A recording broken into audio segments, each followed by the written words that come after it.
So imagine you're going to the dentist, right? You just need a routine dental implant. Which is pretty common. Yeah, super common.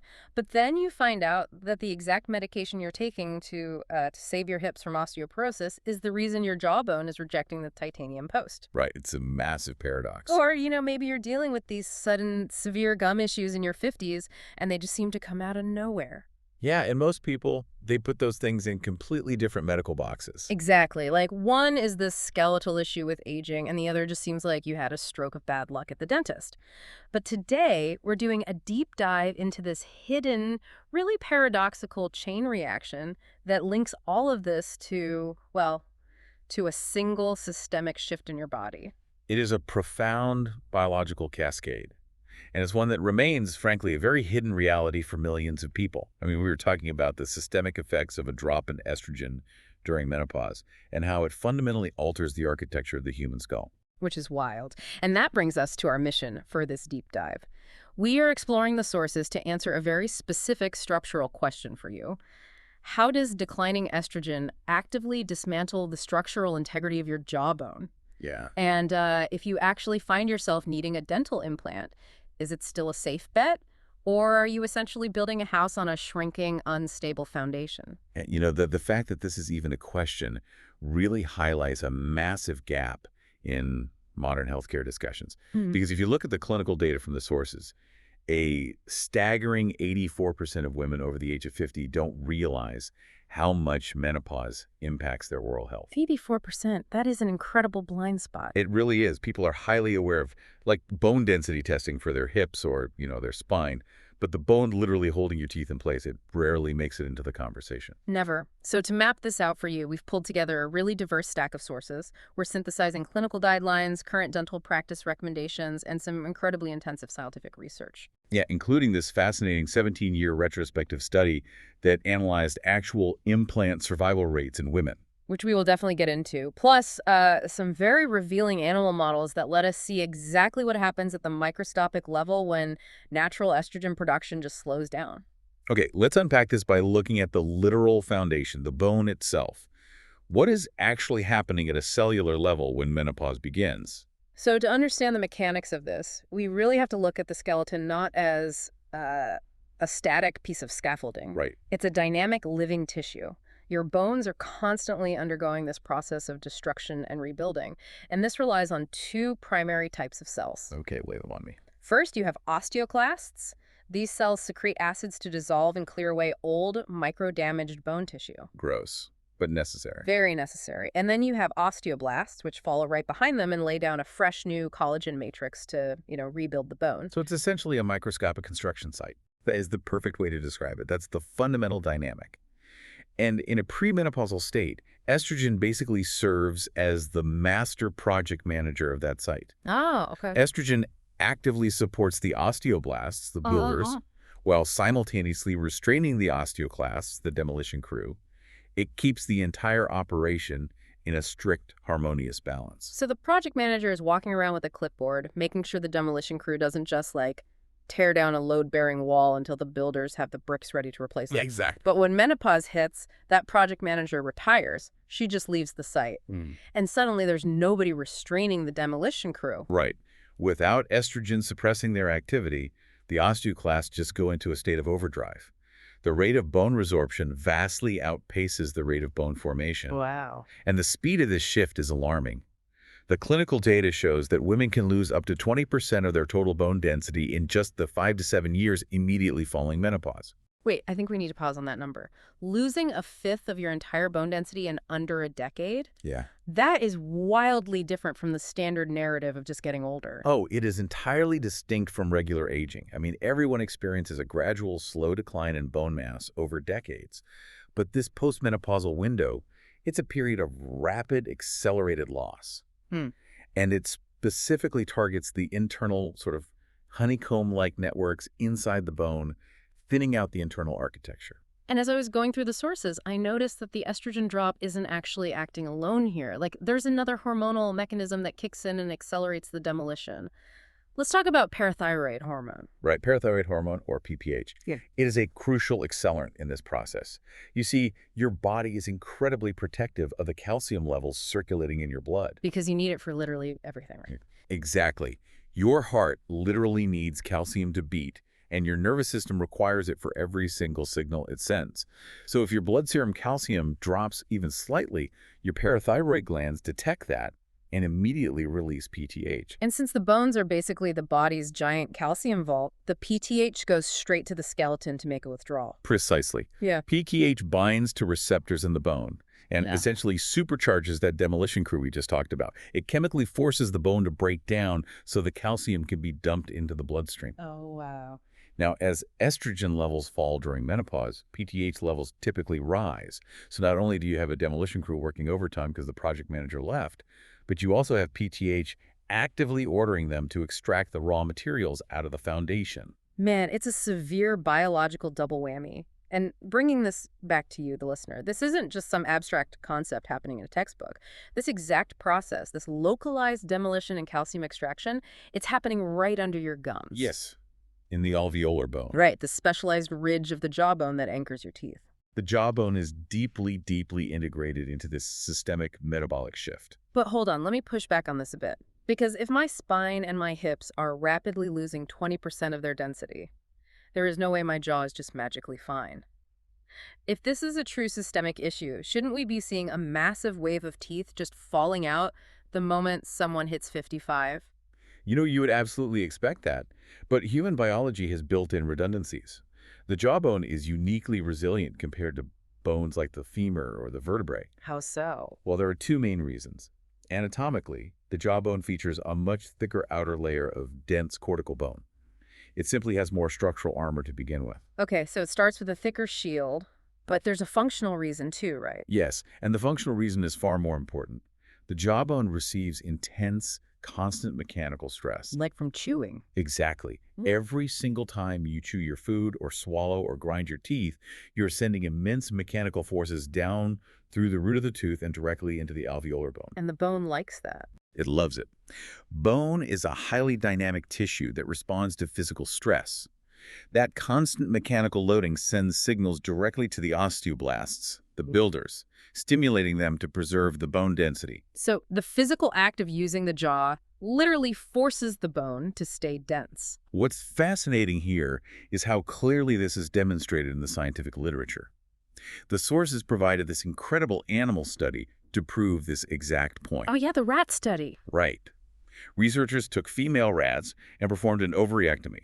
They removed their ovaries to immediately halt estrogen production, effectively simulating instant menopause. Which is a pretty standard laboratory protocol, right? It's to isolate the effects of estrogen deficiency. It is. And as expected, when they analyzed the rat skeletons later, they found severe systemic bone density loss in their femurs and lumbar vertebrae. Systemic osteoporosis had taken hold. But the researchers didn't just look at the hips. They had surgically placed these tiny titanium dental implants into the jaws of these rats to see what would happen to the facial bones. They did. And the imaging revealed that the severe systemic estrogen deficiency did not significantly reduce the bone-to-implant contact in the jaw. That's crazy. The bone volume immediately surrounding the titanium implants remained surprisingly stable, which was in stark, visible contrast to the melting bone in the rest of the skeleton. So wait, the rat's hip bones are deteriorating, but the jawbone holding the titanium implant is holding its ground. How is that biologically possible if the blood circulating through the entire body is starving for estrogen? It comes down to that mechanical stress overriding the hormonal deficiency. Even without estrogen, the physical act of the rats chewing their food sent enough force through the jaw to stimulate localized bone preservation. So it fought off the osteoporosis just by chewing. Exactly. The mechanical stimulation created a localized equilibrium, effectively fighting off the severe systemic bone loss. The jawbone basically stages a localized rebellion against menopause just by doing its daily job of chewing. That is amazing. That makes mechanical force the hero of this story. It really does. But here is where we hit a major complication. Humans are not rats in a controlled laboratory. When humans experience osteoporosis or severe menopausal symptoms, we turn to complex medications. Right. And when you introduce systemic medications into this really delicate environment, a massive biochemical tug-of-war begins. So if the bone relies on that constant chewing force to stay strong, what happens when a surgeon actually drills into it to place a titanium post? Does that surgical trauma stimulate the bone, or does it overwhelm an already fragile system?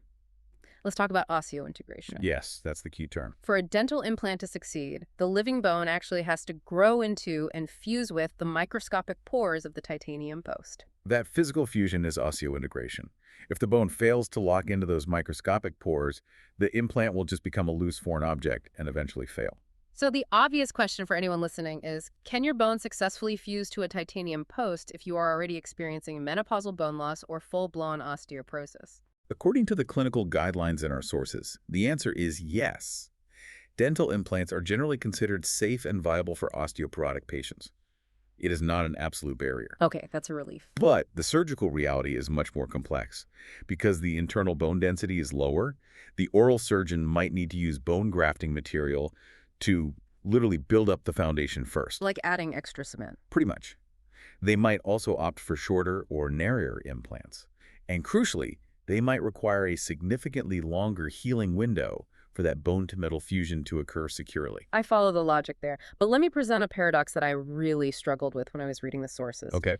If systemic estrogen loss is what weakens the jaw, then going on hormone replacement therapy, HRT, or taking an osteoporosis drug, that should be the ultimate insurance policy for a dental implant. You'd think so, yes. Right. You are chemically putting the project manager back on the construction site. It should make the implant stronger. You would naturally assume that. But this is exactly where the clinical data splinters into some highly conflicting, really paradoxical outcomes. Let's look at what the sources actually reveal, starting with the protective benefits. Okay, the good news first. There are absolutely studies showing positive oral outcomes for women on HRT. Because it chemically stabilizes those hormone levels, research demonstrates that HRT can lower the risk of severe gum disease by a massive 44%. Oh. And it undeniably helps preserve overall postmenopausal bone mass across the skeleton. I mean, a 44% reduction in severe gum disease is a massive clinical victory, but then we look at the implant survival data. Yeah, and this is where the narrative flips. The sources include a massive 17-year retrospective clinical study that looks specifically at dental implant survival rates in women. This is the scary one. It is.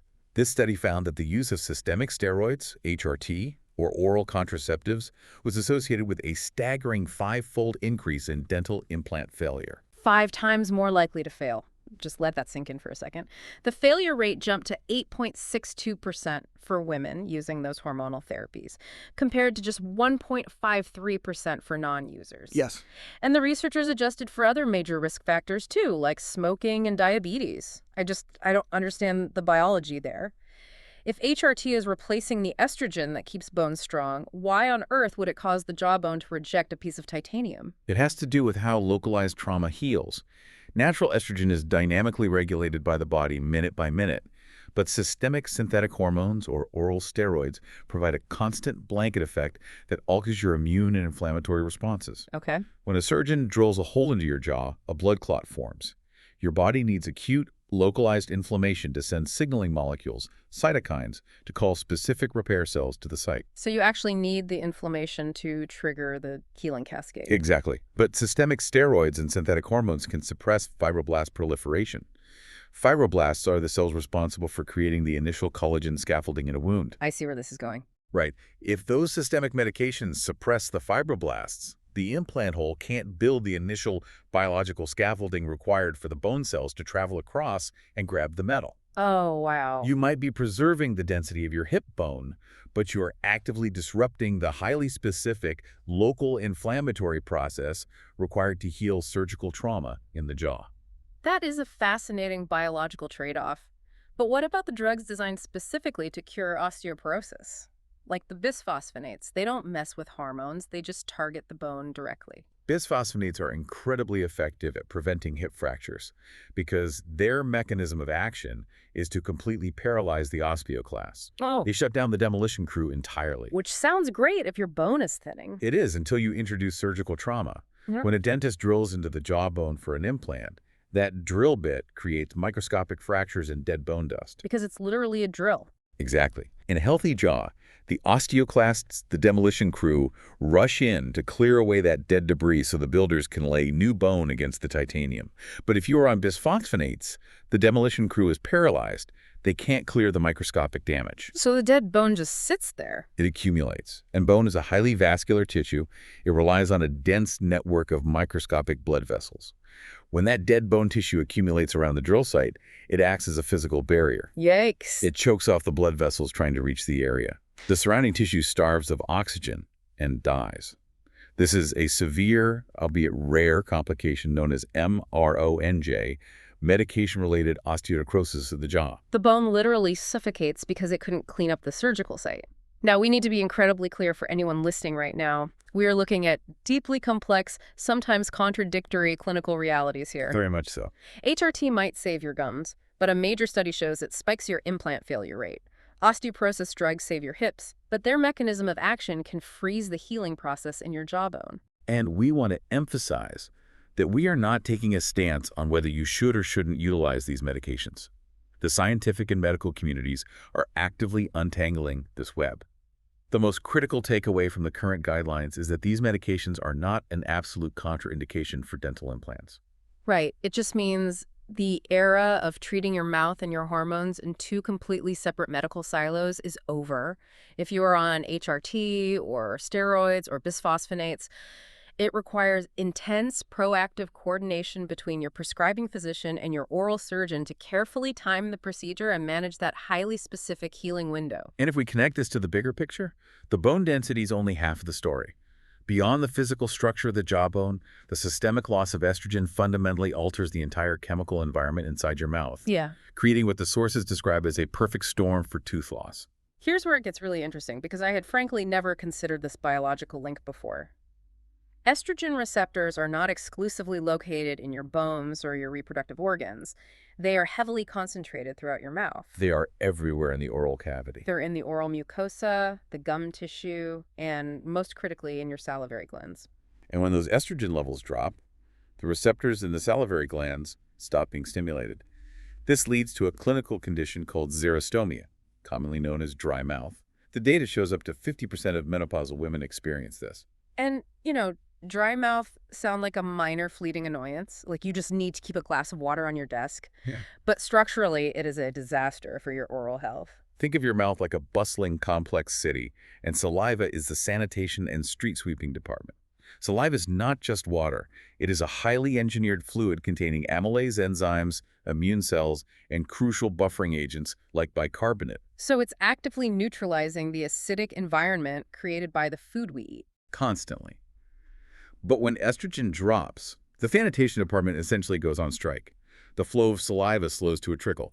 Without those buffering agents, the pH of your mouth plummets, becoming highly acidic. And bacteria love acid. Exactly. In that acidic environment, pathogenic bacteria thrive. The trash doesn't just sit there, it actively corrodes the streets. Plaque builds up on the enamel and the gums at an incredibly accelerated rate. And because the dropping estrogen is simultaneously reducing collagen synthesis in the gum tissue itself, the gums are structurally weaker and highly vulnerable to that aggressive bacterial plaque. That aggressive bacterial invasion leads directly to periodontitis, which is a deep, severe infection that attacks not just the gums, but the underlying alveolar bones supporting the teeth. So let's map out this vicious cascade, because it is entirely interconnected. Menopause hits, estrogen drops, and the architectural foundation of your jawbone rapidly thins out. Simultaneously, your salivary sanitation department goes on strike, allowing an aggressive bacterial infection to attack your weakened gums. You now have a fragile foundation paired with an active infection. And the inevitable result of that combination is that the teeth become mobile. They become loose.